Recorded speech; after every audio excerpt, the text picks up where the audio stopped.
માસની પૂનમે ઢીમા ધરણીધર ધામે ઉમટ્યો આસ્થાનો મહાસાગર। હજારો ભક્તોએ કર્યા ધરણીધર ભગવાનના દર્શન। ગુજરાત રાજસ્થાનથી શ્રદ્ધાળુઓનો ભારે ઘસારો।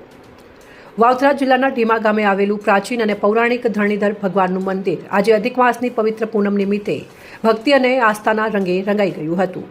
વહેલી સવારથી જ મંદિર પરિસરમાં ભક્તોની લાંબી કતારો જોવા મળી હતી અને સમગ્ર ધામ જય ધરણીધરના જયઘોષથી ગુંજી ઉઠ્યું હતું। અધિક માસની પૂનમે વિશેષ ધાર્મિક મહત્વ હોવાથી ગુજરાત ઉપરાંત રાજસ્થાનના વિવિધ વિસ્તારોમાંથી મોટી સંખ્યામાં શ્રદ્ધાળુઓ ઢીમા ધરણીધર ધામે પહોંચ્યા હતા।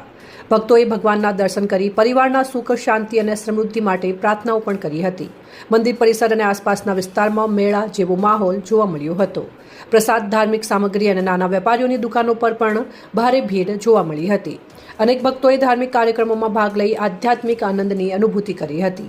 ઉત્તર ગુજરાતના મહત્વપૂર્ણ યાત્રાધામોમાં સ્થાન ધરાવતું ઢીમા ધરણીધર ધામ વર્ષોથી લાખો ભક્તોની આસ્થાનું કેન્દ્ર બની રહ્યું છે। જોકે મોટા મેળા અને તહેવારો દરમિયાન પાર્કિંગ, પીવાના પાણી, સ્વચ્છતા અને ટ્રાફિક જેવી સુવિધાઓના અભાવે યાત્રાળુઓને મુશ્કેલીઓનો સામનો કરવો પડતો હોવાનું પણ જોવા મળ્યું હતું।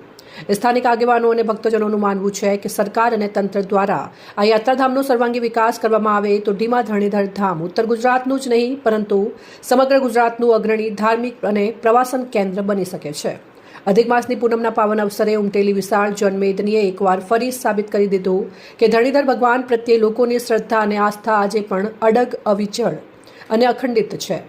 અહેવાલ અરવિંદ બારોટ, સેન્ટ્રલ ભારત ન્યૂઝ। વધુ અપડેટ માટે ફોલો અને સબસ્ક્રાઇબ કરો સેન્ટ્રલ ભારત ન્યૂઝ ચેનલને। ધન્યવાદ।